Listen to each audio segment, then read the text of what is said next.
because I was on that magnesium medicine, they said I couldn't see her for 24 hours.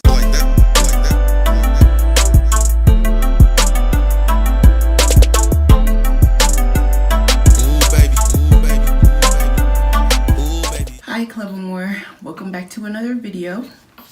Today's video is going to be my labor and delivery story. So to start off, say hey Noel. Noel is getting tired, so she's probably gonna fall asleep. But okay, so to start off the labor and delivery story, basically there were a couple of times where I went in to see my midwife and my blood pressure was a little bit high. So like the first time it was a little bit, and then the next time I went in it was a little bit higher. So she was like, well, throughout a week to just keep checking your blood pressure every single day, and then write it down, and then the next time you come to see me, show me the list of all the blood pressures you took.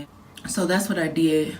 I took my blood pressure every day for a week, and I showed her the blood pressures that I got, and they were still slightly high, but they weren't bad.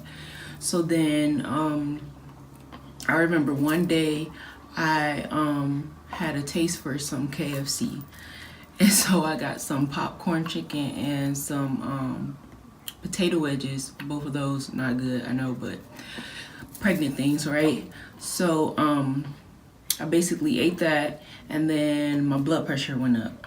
So when I checked my blood pressure, it was like 140 over 90 or 91 or something like that. So when she said she told me to go into the emergency if it was 140 over 90. So it was like right on the edge of that number. So I went in, they checked the baby, and they did all the tests, and they did an ultrasound, all this stuff. And then that was that. They just said to drink more water, lay off the salty foods, all that type of stuff. So the next incident was, I remember, so it was a Sunday, and my head was hurting like all day. So I took a nap. I woke up from the nap, my head was still hurting. So her dad went and got me some Panera bread, a sandwich from Panera bread and a salad. And then I ate that thinking I'm just hungry, ate that, head still hurt. So I eventually went to bed, woke up for work the next day, and my head still hurts. So I went to work. They say you can take Tylenol when you're pregnant, so I got some Tylenol, took that with some water. I felt kind of nauseous too, so I remember I got a Verner's, and then I had a Wendy's grilled chicken sandwich, and that's what I had at work. And my head was still hurting like really, really bad. By now it's like a full-blown migraine. So my head's hurting really bad. And so I come after work, I go through work the whole day, come home after work, come home, take a nap. So then when I wake up from the nap, her dad is still at work. So when I wake up from the nap, I call him. Well, I text him and ask where he was at because he was off work by that time. And then he's like, he's on his way home. And so then I'm like, okay, I don't feel good. And he's like, what's wrong, whatever. So then I just felt really, really nauseous. So then I was on the couch in the living room. I got up and I walked towards the bathroom, and like before I can even get in the bathroom, I just threw up like everywhere in the bathroom. Like I was standing right at the door of the bathroom, and I just threw up all in the bathroom, all over the floor. And then I tried to make it to the tub. Well, not the tub, the toilet. And then it ended up going in the tub. So it was like on the floor, in the tub, like it was everywhere, and it was crazy. Then I just felt super weak. So then I ended up like just like laying on the floor, like I couldn't move or whatever. So he ended up coming in. I don't know if I dozed off or whatever, but he ended up coming in like panicking, like what is going on, blah blah blah, because of the fact I'm just laying on the floor and I'm pregnant.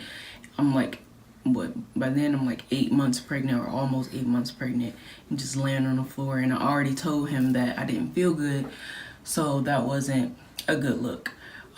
So then he's like, what, have you took your blood pressure and blah blah blah blah blah. So we hop in the car, go to CVS, take my blood pressure again. And then I take my blood pressure, and y'all, my blood pressure was like 180 something over 120 or something like that. It was like through the roof. So we rushed to the emergency. They take me in. They basically told me, you can't leave until you have the baby. Basically, that was like the end of all of that. So they gave me I forgot, it's like magnesium something. They gave me that through an IV. No, yeah, they gave me that through an IV. And then they had to put in a catheter. So now I'm just laying there with drugs and the catheter or whatever, and I can't like move and all that stuff. Which the catheter thing was the worst. Like, them putting that in and taking it out, it hurts so bad. But the medicine just made you like super loopy and nauseous. That medicine was terrible too. So yeah, we were at the hospital, and we were at Henry Ford West Bloomfield Hospital at that time, because that's where I was seeing my midwife for appointments and stuff. So my midwife came in, she went over everything. They got my blood, my urine, all that stuff, and they said it was protein in my urine, meaning that I have preeclampsia. So they said they don't basically take patients with preeclampsia, they transfer them to Henry Ford Hospital, the main hospital, and that's like on West Grand Boulevard or something like that. So we got transferred there. I had to go through the ambulance and go get transferred to that hospital. And so when we got there, I'm still hooked up to the medicine, still have the catheter, all that stuff. And what they were saying was they could leave me basically in the hospital until my water breaks or until I go in labor. And they could just monitor me the whole time, which I wasn't fond of, because number one, I'm only almost 8 months pregnant. So that's like a whole 2 months of possibly just staying in the hospital, and I did not want to do that. So they moved us to that side of the hospital where long-term patients stay.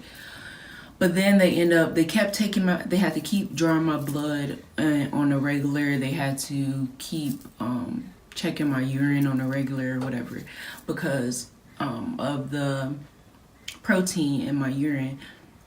And so they had to keep checking my blood pressure as well, and my blood pressure wasn't going down. It kept steadily increasing, so they kept increasing the medicine. And so when we were in that side of the hospital, the next day they actually came down and they were like, well, your numbers for the protein aren't going down, your blood pressure isn't going down, and then it looks like your kidneys are starting to fail. So they were like, we're gonna have to put you into labor like today. So they put me into labor. Basically, they gave me Pitocin, and then they broke my water. And then so that whole night, the next day, I'm on the Pitocin, and I'm having like extremely mild contractions, like they were barely anything. There are a couple of sharp ones, but nothing that I would think that I'm in labor. So, and they kept raising the Pitocin and raising it and raising it, then raising the blood pressure medicine over and over again. And then, so that whole night went past, and then most of the whole day, the next day went past. And then we're just like, okay, how long how long am I gonna stay on this medicine and my blood pressure is not going down? How long is all of this gonna happen? Because when I tell you that blood pressure medicine had me so in the days, like I just did not want to ever feel like that anymore. And so they just kept raising and raising that. So I'm like, my mom and her dad's mom, like they were all like, how long am I supposed to stay on this before like something else happens? And I guess the something else, they mean like to get the baby out like now, instead of waiting for me to go in labor per se. So we asked the doctors, and they were like, well, it's basically better for me to see if I can have the baby naturally instead of just doing a C-section. And we asked the doctors, okay, yeah, how likely is it for me to have the baby normally, like vaginally, compared to having her as a C-section? So they were like, at first they were like 50-50, and then so we asked them to step out, and all of my family started talking about it. They were asking me like, what do I want to do? And mind you, this is my first child.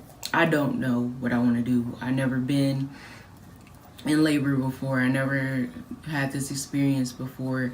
Then the fact that I'm already on drugs, I'm already like basically chained to my bed because I have this catheter in, I can't move, I have IVs in, all this stuff. So I don't know what to do. And then so we talked to her dad's mom, and she just made a good point. Like, if my blood pressure isn't going down and they constantly raising the blood pressure medicine, at some point the blood pressure medicine is going to stop working, and then or they're going to have a cap at how much blood pressure medicine they can give me. And then if I go into labor naturally, like, would that be too much of a stress on my body, and would my blood pressure go up even more? Like, all these different questions that she had that provoked our minds. So we were like, yeah, we just think that the C-section was the best thing to do. So the doctors came back in, and then they were like, well, actually, we think it's more of a 75% of me having a C-section. And we were like, well, that confirms that we need to do the C-section. And like right after the doctors had came in, Noel's heart rate start dropping. So she was like, it just happened so fast. Like right after we had the conversation, she was like, well, we got to go now. We got to go right now. Everybody is like coming in there. I had to hurry up, and it was just a lot. They had to hurry up and push me into the C-section room or whatever. They gave me, I think it's called a spinal tap to numb me. And then it basically happened like that, and I had to have a C-section. And the whole time I was laying there, I was like so nauseous, and I don't know why. Like, maybe it was because of the medicine that I was on or whatever, but I was so nauseous the whole time that they were doing the procedure. And then so they got her out. I was able to see her, obviously, when they brought her over to the front, and then she was gone. So, but because I was on that magnesium medicine, they said I couldn't see her for 24 hours. So that was like heartbreaking, because then I had her at 7 o'clock on November 1st, 2018, and then I had to wait till 7 o'clock, well, 7 o'clock p.m. So then I had to wait till 7 o'clock p.m. November 2nd to see her, to hold her, to all that stuff. It was just, I wouldn't wish that on anybody. But so yeah, that was the whole thing that happened. She was in the NICU for 26 days after that. That also was a hard thing to deal with, having to leave your baby in the hospital while you go home. And then also, we live all the way out in Westland, and then her the hospital was all the way in Detroit, like close to downtown Detroit. So that was a whole drive in itself to just do that every single day. So yeah, it was just a lot. But I'm just thankful that Noel did great in the NICU. She did awesome, and I'm just so thankful for that. Like, when she got to come home not even weighing 4 pounds, like she wasn't even 4 pounds yet. It's because she was doing so well, and I just thank God for her. I thank God for covering me and not letting any other issues happen. And I'm just so happy that she's here, and I love her so much. But yeah, that's my labor and delivery story.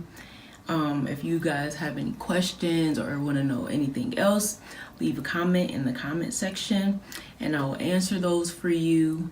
But yeah, thank you for watching our video. And Miss Noel is knocked out right now, but she says thank you for watching our video. Subscribe and like, and we'll see you in the next one. Thanks. Well, first I need to use her comb because her hair is starting to get really curly now. So I have to comb it down before I brush it down.